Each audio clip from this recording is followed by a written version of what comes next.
Apa kabar teman dekat ceritaku? Saya Carla Tahir akan bercerita tentang lika-liku sosok seorang selebriti.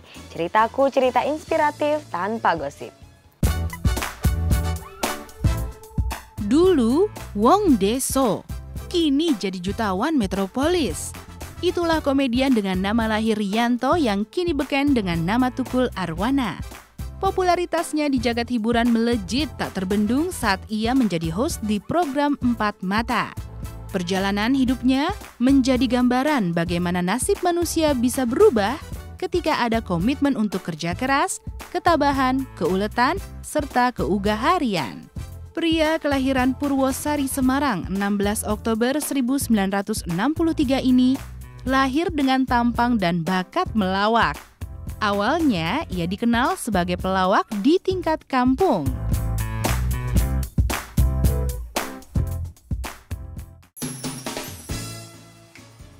Ia dilahirkan di Semarang pada 16 Oktober 1963 dalam keluarga sederhana pasangan Abdul Wahid dan Sutimah dengan nama lahir Rianto.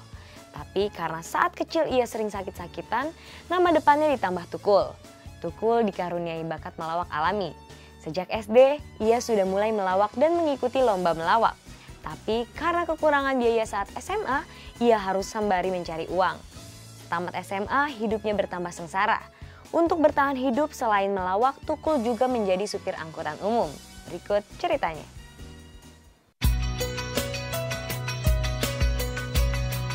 Tapi nama Rianto tampaknya mendatangkan kemalangan baginya. Karena ketika balita, ia sakit-sakitan. Untuk mengatasinya, nama depannya ditambahkan Tukul. Selain itu, di usia 5 bulan, orang tua Tukul, Abdul Wahid dan mendiang ibunya Sutimah, merelakan Tukul diasuh oleh tetangganya yang bernama Suwandi. Harapannya, Tukul tidak sakit-sakitan lagi. Kayak kelihatan Eropa mukanya ya, agak bule-bule kambing sedikit ya. Matanya biru, ini kulitnya yang biru ini.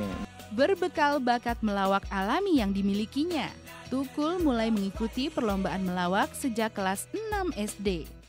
Baik di tingkat Kota Madya Semarang, Jawa Tengah, DKI Jakarta dan juga Jabodetabek, serta tingkat nasional juga ia coba. Dari berbagai ajang ini, Tukul berhasil menyabet beberapa perlombaan melawak. Anak kampung berbakat melawak dengan nilai matematikanya merah ini bercita-cita menjadi insinyur. Dulu saya, matematika kelas 1 merah, kelas 2 merah, baru kelas 3 tetap aja merah. Tapi enggak masalah. Bukan merah terus angka 5, 6 lah pokoknya lah. Wah, kalau cita-cita mesti banyak orang tinggi deh. Insinyur saya pengennya. Pengen membangun bangunan-bangunan, menemukan bangunan-bangunan yang termegah atau yang paling bagus dan paling kuat, ngirit bahan nah, gitu. Ternyata meleset jadi cover boy. Jadi yang misterius hidup itu nggak menyangka. Saat Tukul duduk di kelas 3 SMP Muhammadiyah Indra Prasta, ayah angkatnya mengalami kesulitan ekonomi. Bahkan rumah yang mereka tempati harus dijual. Puncak dari krisis ini terjadi saat Tukul duduk di SMA Ibu Kartini Semarang. Tukul mulai kesulitan membayar biaya sekolah, sehingga ia mulai mencari pekerjaan untuk membiayai sekolahnya sendiri. Berhasil lulus SMA, Tukul mengadu nasib ke Jakarta, diajak dua sahabatnya Joko Dewo dan Tony Rastafara, yang tahu betul akan bakat melawak Tukul. Susahnya hidup di pangkuan ibu kota sempat dirasakan Tukul sejak tahun 1986 hingga 1989. Ia bahkan harus bolak-balik Jakarta-Semarang dengan tangan hampa. Makan aja kalau mau ngutang itu nunggu orangnya pangsitnya laku dulu.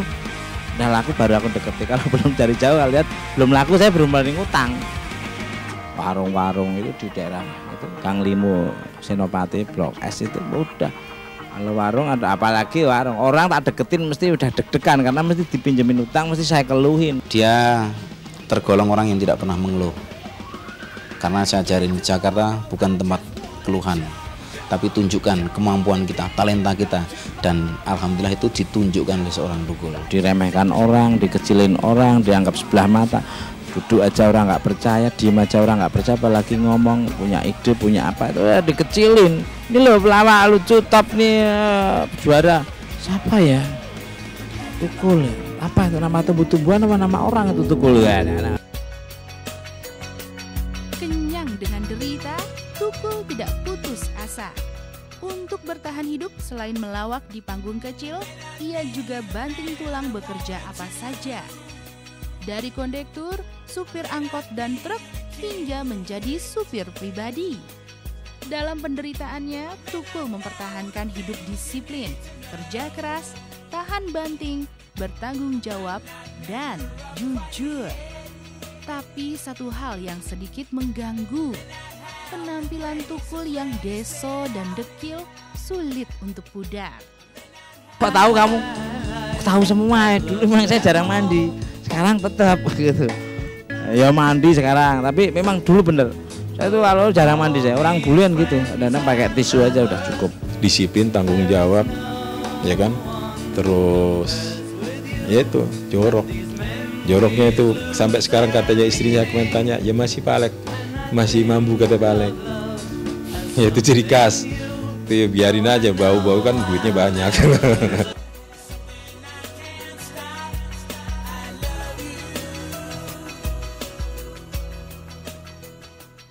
Setelah berganti-ganti pekerjaan di Semarang, atas ajakan temannya Tukul hijrah ke Jakarta pada tahun 1992.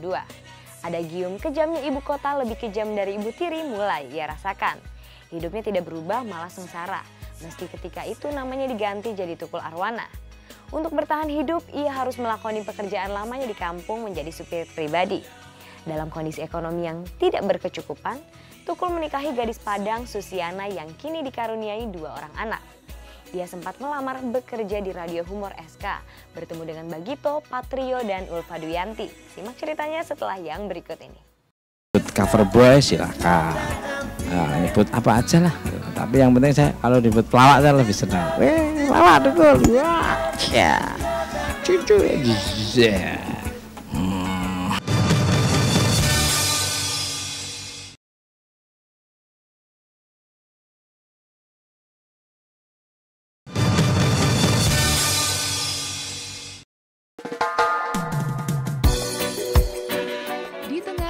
Ibu kota yang ia rasa tidak cukup ramah, Tukul tetap mempertahankan kemampuan melawak alaminya. Hal inilah yang membuat ia yang meski tampak dekil, tetap disukai majikan, di mana ia bekerja sebagai sopir pribadi. Tukul yang hidup sengsara masih bisa membuat orang berada yang dilanda stres bisa tertawa.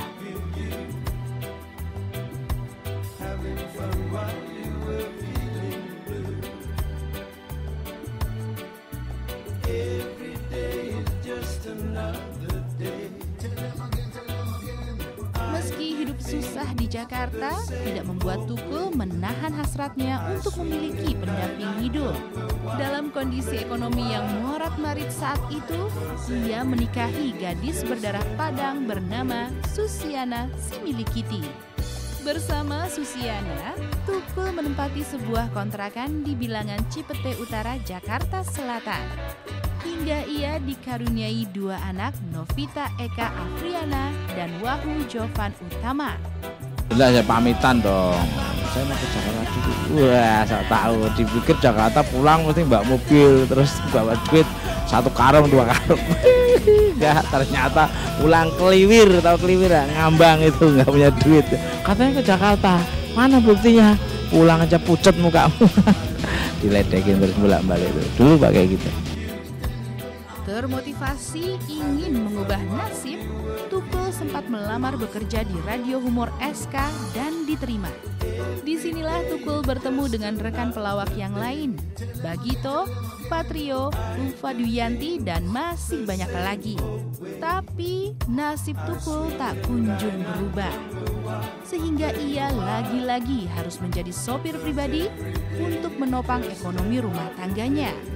Meski namanya diubah dari Tukul Rianto menjadi Tukul Arwana oleh sahabatnya Tony Rastafara. Dia tuh sering belajar terus mas, sering belajar, jadi dia tuh pantang menyerah mas. kreatifnya besar, sering kreatif, terus saya salut sama dia. Jadi saya tuh mengikuti dia tuh seakan-akan tuh harus belajar banyak lah. Sebabnya dulu tantangan Mas, kreatifnya gede lah saya tuh. Jadi saya mau mengikuti ya ketinggalan jauh gitu. Ya antara ganteng dan jelek. Lucu banget. Saya suka banget sama dia. Suka. Nah, yang kembali ke laptop gitu. Dari masa ke masa, Tukul tetap punya ciri khas.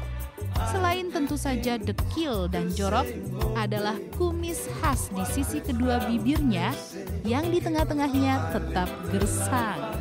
Bisa dibilang, Tukul adalah pribadi yang hidupnya susah, tapi tetap berkarakter. Dari dulu ini luarnya dalamnya banyak yang tebelnya. Malah kayak ikan sapu-sapu.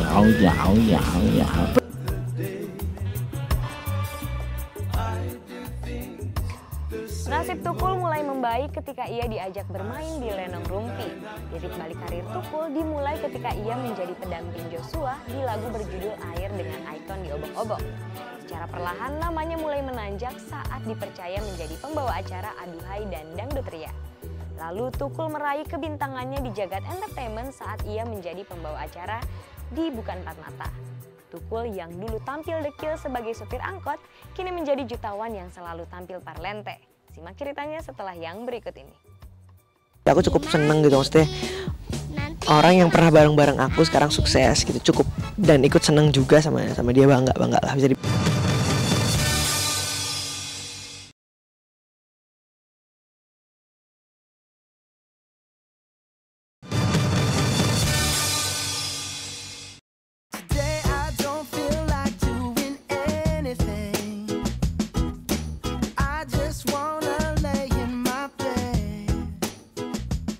Nasib orang siapa yang tahu? Nasib mujur mulai menghampiri ketika Tukul diajak Ramon Papana berkenalan dengan Lenong Rumpi. Tapi titik balik hidupnya terjadi saat ia menjadi model video klip penyanyi cilik Joshua berjudul Air dengan ikon khas di Obok-Obok. Sejak itu kemampuan Tukul dalam melawak mulai dilirik orang. Tawaran mulai mengalir untuk bekerja sama di dunia entertainment.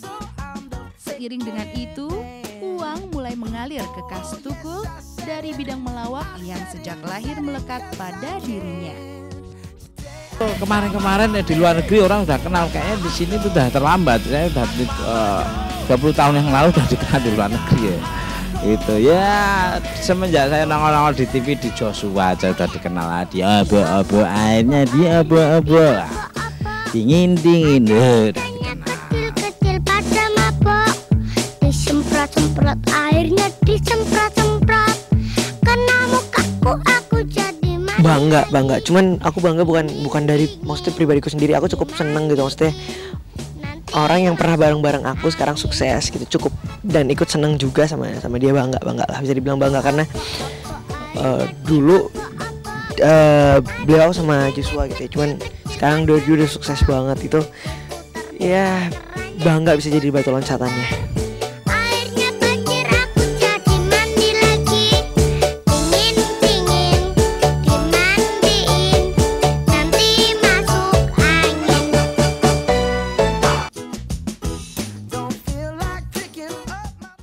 Sempat berkenalan dengan grup lawak Sri Mulat sebelum ia sampai di puncak karirnya ketika ia didaulat menjadi host program Empat Mata. Dengan tingkah polanya selaku host yang tampil beda dari host pada umumnya, ditambah pula dengan jargon dan gaya tepuk tangannya yang khas, membuat Tukul Arwana sangat populer. Seiring dengan popularitasnya yang melambung, kehidupan ekonomi Tukul secara drastis berubah. Tukul menjadi jutawan yang setiap hari tampil parlente dan yang penampilannya di layar kaca selalu ditunggu-tunggu. Kalau tepuk tangannya Tukul itu mestinya harus bayar royalti itu. Itu yang tepuk tangan itu kalau nggak salah Hamsah apa siapa itu, tetangganya di Gang Limo juga di tempat saya di Semarang sana. Itu tuh khasnya dia. Nah, itu sebenarnya Tukul itu harus bayar royalti gitu. Minimal ngasih upeti lah ke ya yang menciptakan lah, istilahnya seperti itu. Tapi di tengah kehidupan para selebritis yang glamor dan penampilannya yang parlente, sifat Tukul tidak berubah. Baik dalam gaya hidup maupun cita-citanya. Ia tetap rendah hati dan apa adanya, serta lebih senang dikenal sebagai pelawak ketimbang host atau presenter. Kalau orang nyebut presenter, host silakan, enggak apa-apa. Nyebut cover boy silakan. Nah, nyebut apa aja lah. Tapi yang penting saya kalau disebut pelawak saya lebih senang. Pelawak Tukul. Wah, ya. Cucu.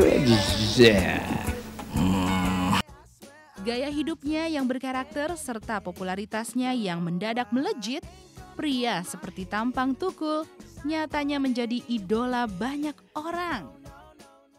Wajahnya ya lucu, hampir sama-sama kayak saya, nggak ada bedanya lucunya. Cuman sekarang ya Mas Tukul kaya, saya kaya juga sih sebenarnya, kayak jeleknya, kayak jeleknya Mas Tukul.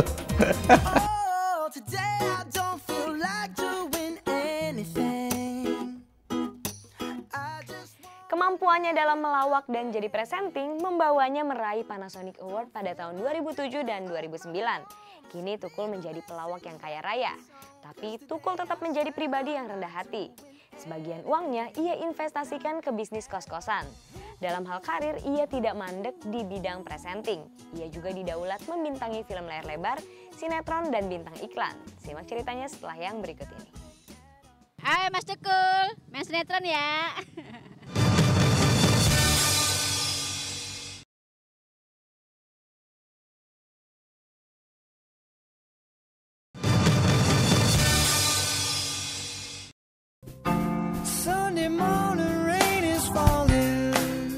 Di balik kekurangan pribadi Tukul yang numpuk segudang, ia didaulat membintangi sinetron berjudul Hidayah.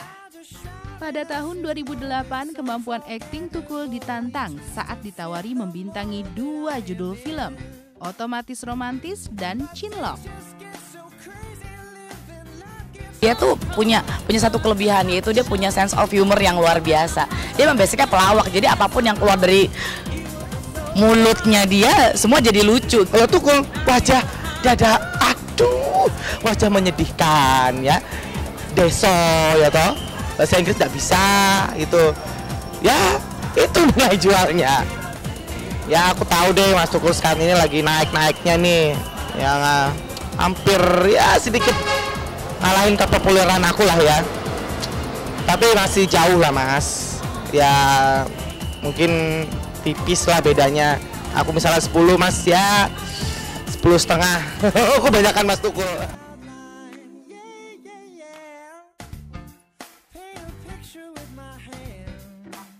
Kemampuan melawak Tukul pernah diganjar penghargaan dalam ajang penghargaan Panasonic Awards. Tahun 2007 ia didaulat sebagai pelawak terfavorit. Sedangkan di Panasonic Awards 2009, ia meraih piala sebagai presenter talk show terfavorit. Meski dalam karir Tukul diapresiasi, terkait kehidupan asmara, ia seringkali dicampakkan perempuan. Tukul itu tipikal karena mungkin sering dikecewakan wanita-wanita cantik dan muda ya kan. Sehingga dengan kata maaf nih Mbak Tukul, ini maaf loh Kul, seleramu kan yang mbok-mbok, yang tua-tua. Nah ini Tukul seleranya yang tua-tua. Jadi siap-siap tetangga-tetangga yang tua-tua, hati-hati dilirik Tukul, ini bahaya ini. Wah susah saya susah, nggak ada yang mau dulu. Karena ya nggak mampu, karena memang wajah yang pas-pasan. Zaman dulu apalagi orang ganteng masih sedikit. Zaman dulu orang cantik masih sedikit. Sekarang orang ganteng banyak, orang cantik banyak. Saya pesimis kadang-kadang kalau sama orang. Pernah, tapi selalu kandas di tengah jalan karena yaitu masa depan nggak jelas, wajah nggak terlalu cakep, bau mulut terus bau terus. Nah, mungkin gitu dia nggak tahu kalau perut kosong kalau waktu pacaran, terus dianggapnya jorok. Nggak tahu ya memang benar-benar jorok. Tukul memang pribadi yang beda. Dengan segala kekurangan dan keterbatasannya, ia berusaha membebaskan diri dari penjara minder. Dan tampil percaya diri juga selalu optimis. Mungkin karakter inilah yang membuat perempuan bernama Susiana Similikiti ketika itu jatuh hati pada Tukul. Awalnya kenalan, tak lihat dari kakinya kok bagus, terus dia ngelihat saya mungkin ganteng, nggak tahu dia sadar apa enggak sampai sekarang punya suami saya itu, wah akhirnya juga seneng. Terus saya ngomong apa adanya, saya ini pelawak tapi belum ngetop, saya belum dikenal, bagaimana saya gajinya nggak jelas, saya tidak ada bulanan, gimana mau nggak kamu menerima saya saudara saya miskin semua, gimana apa adanya. Di belakangnya tuh nggak beban. Oh ya mas, enggak apa-apa mas. Yang penting tanggung jawab. Oh iya, tanggung jawab boleh. Aku kerja apa aja mau. Kalau aku ngelawak, ngetop, aku kerja apa aja. Yang penting saya nggak merugikan orang lain. Kini, Tukul hidup sebagai jutawan muda di kota metropolitan. Uang banyak tidak membuatnya sombong. Belajar dari pahitnya masa lalu hidupnya, Tukul menginvestasikan uangnya dengan berbisnis kos dan bidang entertainment. Apa sih kemewahan itu apa? Terus kepopuleritasan itu apa? Itu tuh satu pekerjaan yang biasa lah, yang cuma mampir silahkan lewat nempel sebentar terus pergi itu. Ya biasa, saya nggak terlalu silau dengan hal-hal seperti itu. Ya harapan kedepannya ya apa ya? Kalau udah meningkat gitu, jangan sombong gitu kayak yang lain-lain gitu, nggak kenal sama yang dulu-dulu gitu. Ayo Mas Tukul, main sinetron ya.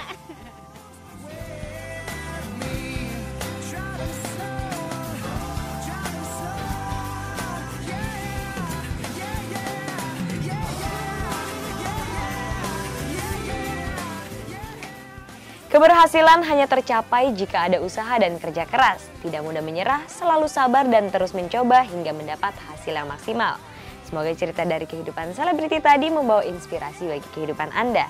Sampai jumpa di ceritaku berikutnya. Dadah!